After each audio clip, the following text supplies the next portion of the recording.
Hey everyone, it's Michael Douglas. Welcome to another episode of Dr. Pundit, where we talk about music, not medicine. And on this edition, it's another album review. And I'm finally reviewing this album. I've been thinking about doing it for a long time. I've just never gotten around to it. It's one of my all-time favorite Bee Gees albums. And if anybody who has subscribed to this channel know that I've talked about this album at least once, a little bit more than that, perhaps, in different elements and different shows. But I did talk about one of the tracks from this album, the number one hit, Love You Inside Out, which is from this album. And I'm finally getting around to reviewing what I think a lot of Bee Gees purists today consider this album has, I think, gotten better. But pop casual listeners probably regard this album as kind of a letdown, and I think that gets a lot of bad press because it kind of marked the end of the band's decline as the genre of disco took a hit right after this album was released. And to say that they were responsible, no, they weren't. They were just, the Bee Gees, I think, were just kind of victims of musical trends that were very mercurial at the time, and disco was one of those that just really got slammed, but splintered into different types of other genres as the 80s began. And I think that's a good thing because you can, talk about the evolution of pop music, and disco definitely was crucial in that evolution. And I think that the 1979 album, Spirits Having Flown by the Bee Gees, is testament to that. I think it's a melodically great album, and there are a lot of great tracks on here. And many would point to the Bee Gees as the kings of the disco era, of course, subsequently typecasting them to that genre, but their diversity throughout their back catalog showcases that they were more than just a bell-bottom wearing flash in the pan band. Spirits Having Flown was, after all, their 15th studio album. But what the Bee Gees did better than anyone else during that disco era was to lean so completely into the style that there was no room for doubt as to their intentions and aspirations. The result, I think, is some of the very best pop music with a disco vibe to have come out in the late 1970s. And of course, the incredible Saturday Night Fever soundtrack, Children of the World, Main Course from 1975.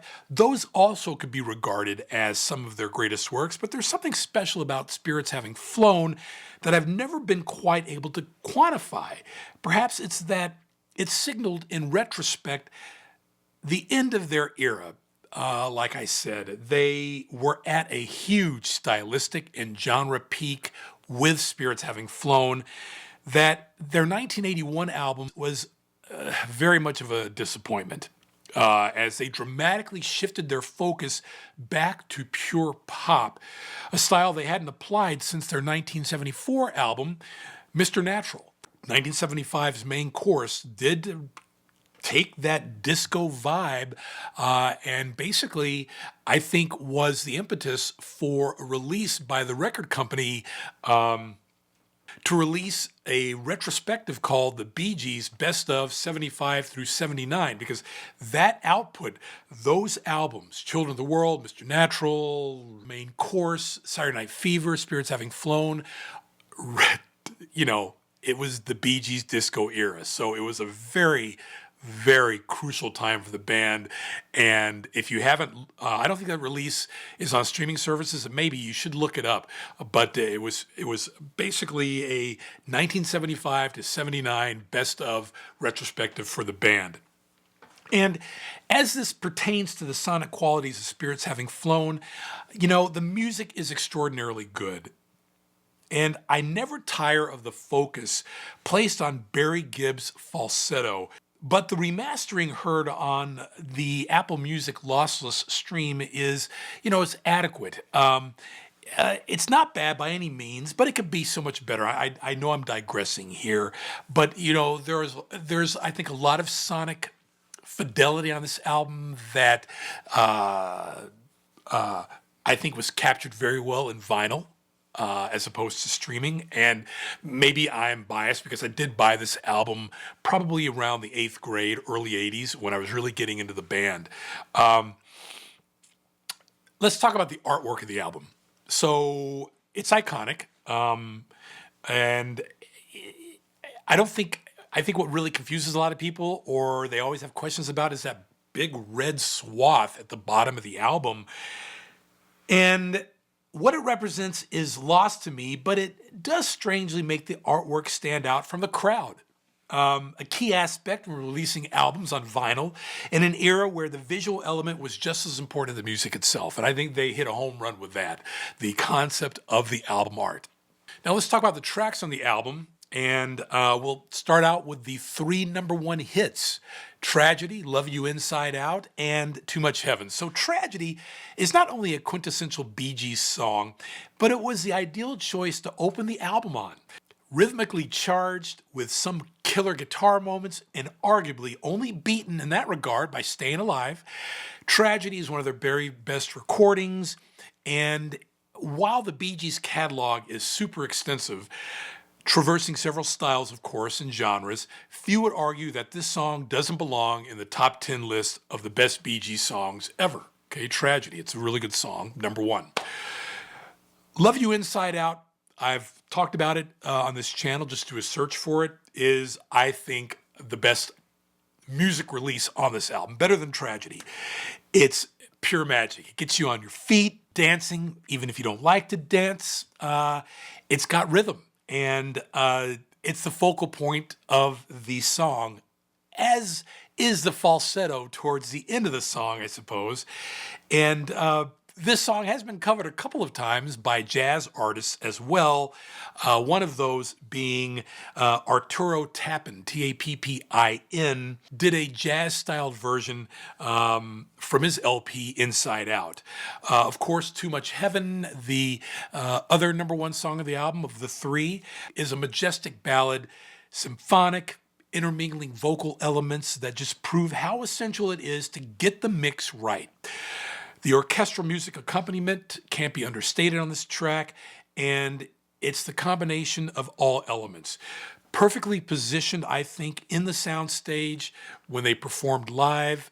You can really get that from looking at a lot of video in which they perform the song live. If you really listen to this song very closely, it is a melange of musical styles. And I wish I could have been a fly on the wall when they were recording this and mixing it in the studio, because it quite simply is, I think, a very nicely flowing pop masterpiece.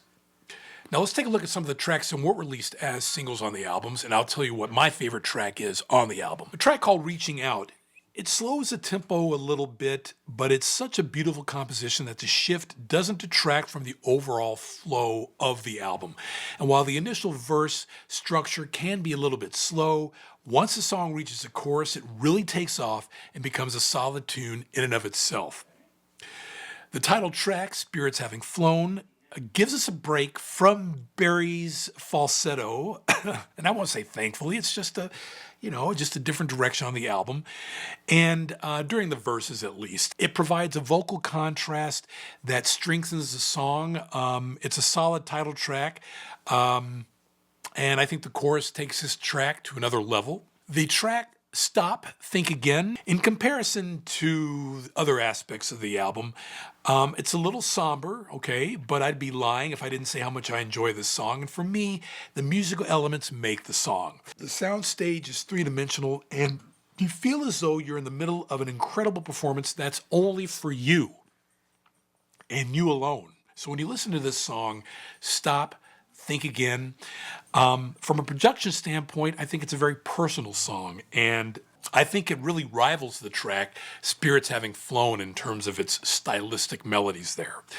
My favorite track in the album is a song called Search, Find. Stylistically, search, comma, find.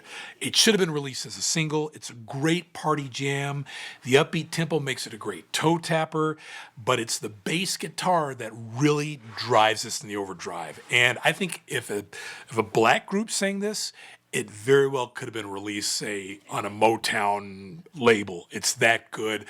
They should have released it as a 4th or 5th single. I don't know why they didn't. My favorite track in the album, Search, Find by the Bee Gees. A track called Living Together, I won't say much about it. It picks up the tempo. It's a 70s tune. It's kind of forgettable. I would probably say it's the most forgettable song in the album, but Essential, maybe not, a track called Living Together. I'm Satisfied, which is another track, is a corny love song. It's a song that works very well within the album structure, and I really couldn't imagine the album Spirits Having Flown without it. So it is key to the progression of the album. I'm Satisfied. Finally, Until, the last song of the album. It's a lovely vocal ballad, consistently different than the rest of the songs in the album. Maybe that's why they ended out with this song. And it stands out a little bit like a sore thumb. Now, that said, Until allows the listener to reflect on the album they just heard, making it an intriguing closing song, I suppose. It does have an abrupt ending. It would have been able, I think, better served to end out the album as a taper, fade out.